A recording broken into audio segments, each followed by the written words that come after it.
Hello children, let us continue chapter number 9 of Science 6, the living organisms, characteristics and habitat. Our today's topic is on page number 84, mountain regions. Last time we had seen desert region, now it is mountain region. So what is there in mountain region? Let us quickly see.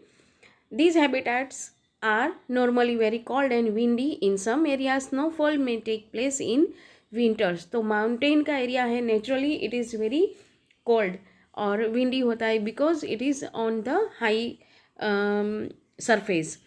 In some area snowfall may take place in winters. तो winters में snowfall भी हो सकता है. So even though there are so many varieties of plants and animals survive in these regions. Here it is one figure is given, one photo is given of trees of a mountain habitat.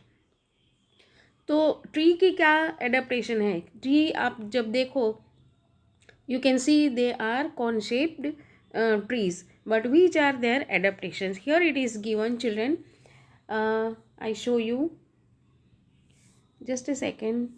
Okay, so here it is given, how are these trees adapted to the conditions prevailing in their habitat. तो इसमें इस tree में ऐसी क्या खासियत है जो ऐसी सिचुएशन में उनको सर्वाइव कर सकता है.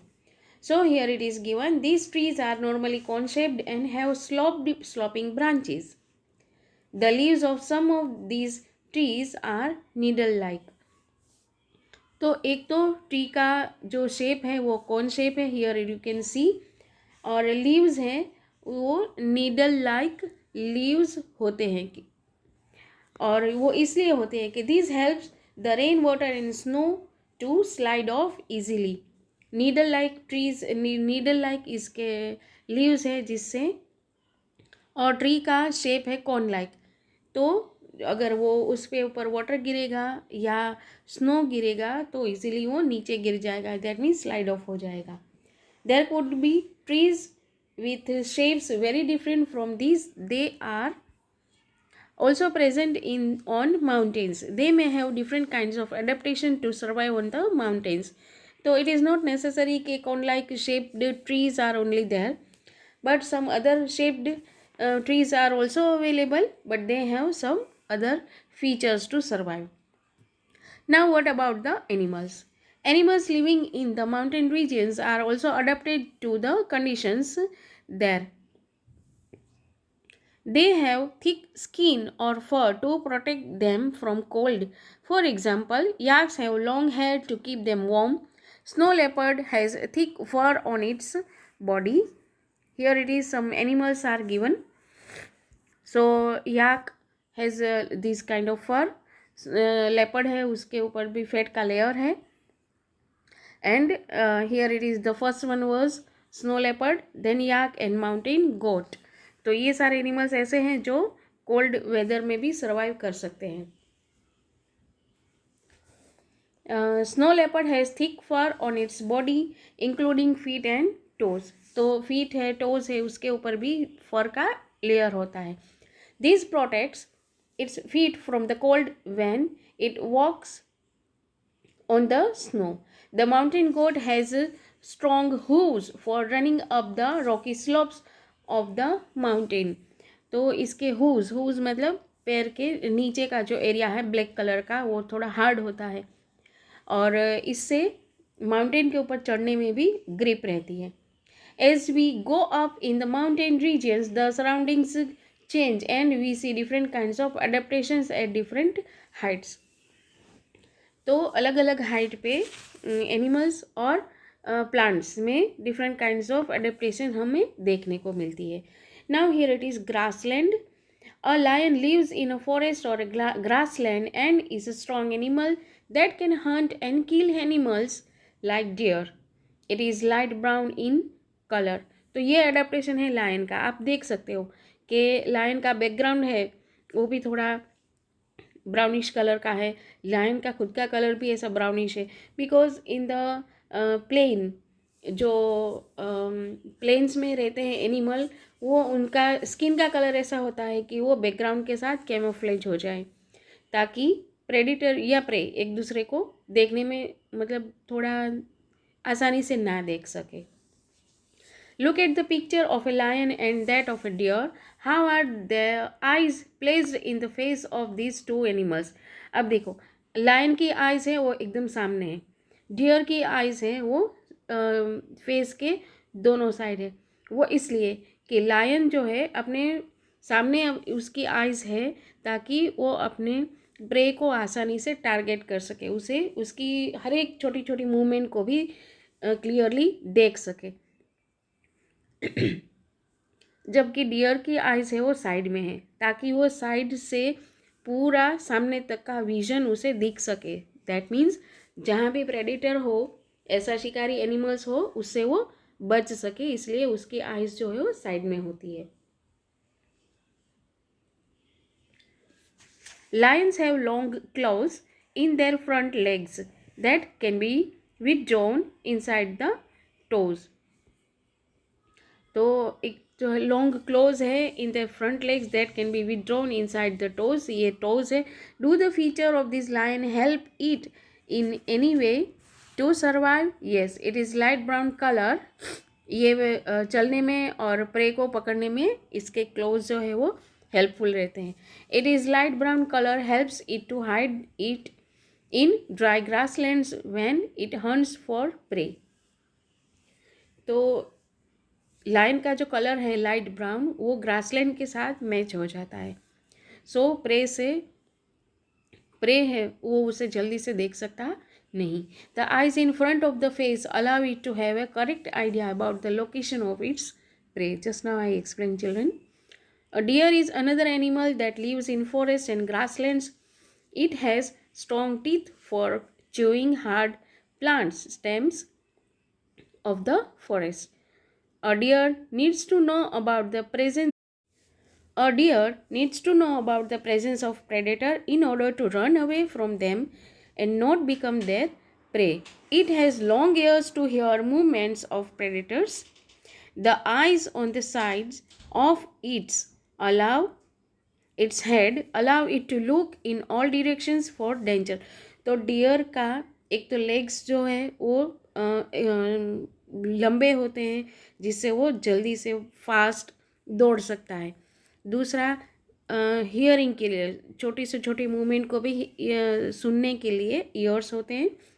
और आइज़ जो है वो हेड के साइड में होती है, so in all direction it can see. The speed of the deer help them to run away from the predator. तो उसकी भागने की स्पीड है वो बहुत ज़्यादा होती है जिससे कि वो प्रेडेटर से खुद को बचा सके।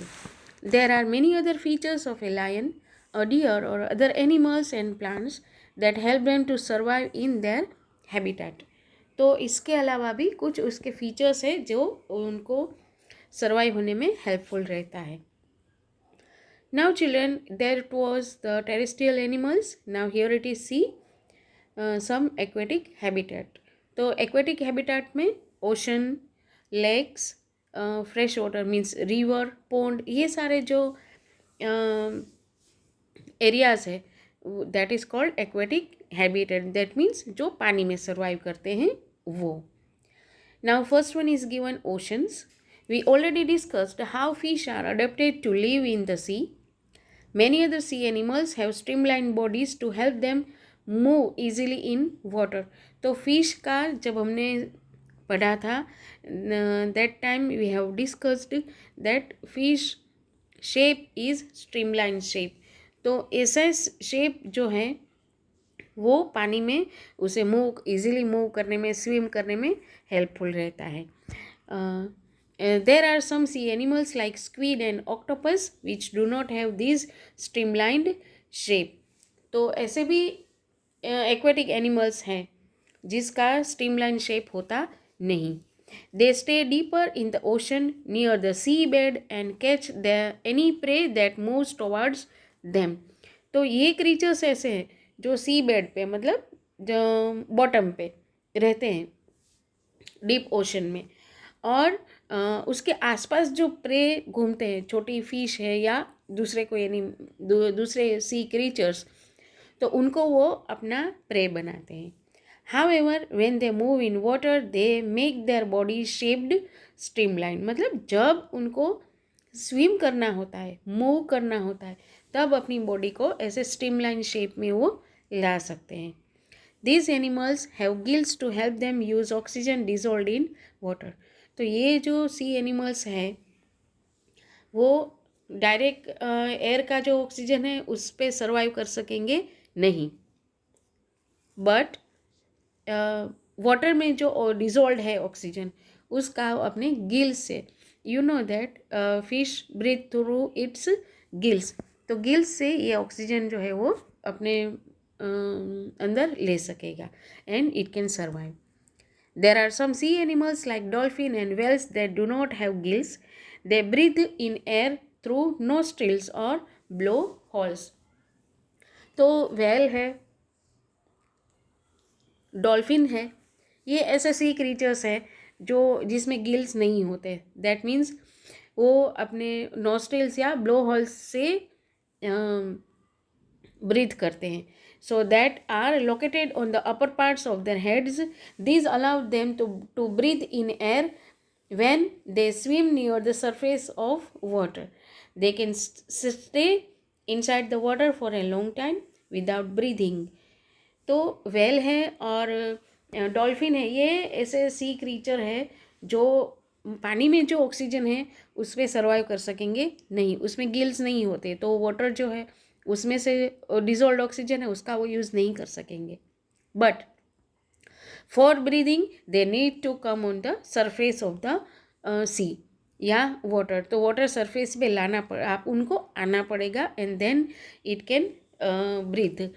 लेकिन कुछ लंबे समय के लिए they can swim in the water. That means they can live in water for long, inside the water for long time. They come out to surface from time to time to breathe in air. Did you ever see this interesting activity of dolphins in television program or films on ocean life? Yes children, हमने बहुत बार ऐसा देखा होगा. Now ponds and lakes, तो ponds है, सी जो है वो तो salty water का है. Now ponds and lake जो है वो फ्रेश वाटर का हम कह सकते हैं. उसमें कौन कौन से क्रीचर्स है या प्लांट्स है वो ग्रो करते हैं. Have you seen plants growing in ponds like lakes, rivers and even some drains. Go on a field trip to a nearby pond if possible and try to observe the kinds of plants that are seen there. Observe the leaves, stems and roots of this plants. तो हम कभी ऐसी छोटी सी trip कर सकते हैं अपने आसपास के एरिया में जहाँ पे वाटर में ऐसे प्लांट्स ग्रो करते हो. Some of this plants have their roots fixed in the soil below the water. तो यहाँ पे आप दो प्लांट्स ऐसे देख सकते हो. फर्स्ट वन में आप देखोगे कि रूट्स जो है वो सॉइल के साथ अटैच्ड है, दूसरा जो है वो फ्लोटिंग है. In terrestrial plants, root normally play a very important role in the absorption of nutrients and water from the soil. तो टेरेस्ट्रियल मतलब ज़मीन पे जो प्लांट्स है उसके रूट तो सॉइल के साथ ही अटैच्ड होते हैं और उसी से न्यूट्रिशन अब्जॉर्ब करना या प्लांट को सॉइल के साथ जकड़ के रखना, ये सारा रूट्स करेंगे. However, in aquatic plants, roots are much reduced in size and their main function is to hold the plant in place. तो एक्वेटिक प्लांट में ऐसा नहीं होता. एक्वेटिक प्लांट में रूट मेनली क्या करेगा कि प्लांट अपनी प्लेस पे जुड़ा रहे, मतलब अटैच्ड रहे, इसीलिए रूट्स होते हैं और वो इतने जो ज़मीन पे होते हैं इतने बड़े बड़े रूट्स के रूट होते नहीं. The stems of these plants are long, hollow and light. तो stems है वो लंबी होती है, hollow means बीच में गैप होता है, straw like structure, and light मतलब light weight होती है. The stems grow up to surface of water while the leaves and flowers float on the surface of water. तो stem है वो सरफेस ऑफ वाटर पे रहेंगी और लीव्स है, फ्लावर्स है, ये फ्लोट करेंगे. Some aquatic plants are submerged in water. कोई कोई प्लांट्स ऐसे भी होते हैं जो पानी के अंदर डूबे हुए होते हैं. All plants of such plants all parts of such plants are under water. Some of this plants have narrow and thin ribbon like leaves. तो ये जो प्लांट्स हैं ना एकदम फ्लेक्सिबल होते हैं, रिबन लाइक. दैट मीन्स यहाँ से वहाँ से ही आसानी से वो वेव कर सके. These can bend in the flowing water. तो वाटर का जो फ्लो है ना उसके साथ जो ऐसे हल्के फुल्के प्लांट होंगे, उसके लीव्स जो है वो रिबन जैसे होंगे. तो नेचुरली जैसे पानी का बहाव होता है वैसे ही ये लीव्स या प्लांट्स उसके साथ ऐसे वेव कर सकेंगे. दैट मीन्स बेंड हो सकेंगे.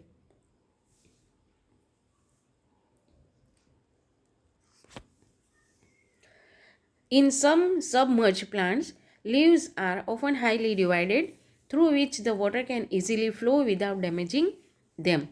तो ऐसे छोटे छोटे लीव्स होते हैं जो डिवाइडेड होते हैं जिससे पानी जो है वो लीव्स के बीच में से निकल सकेगा.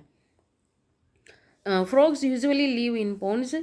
Frogs can stay both inside the water as well as move on land. इसीलिए एम्फीबियस कहते हैं.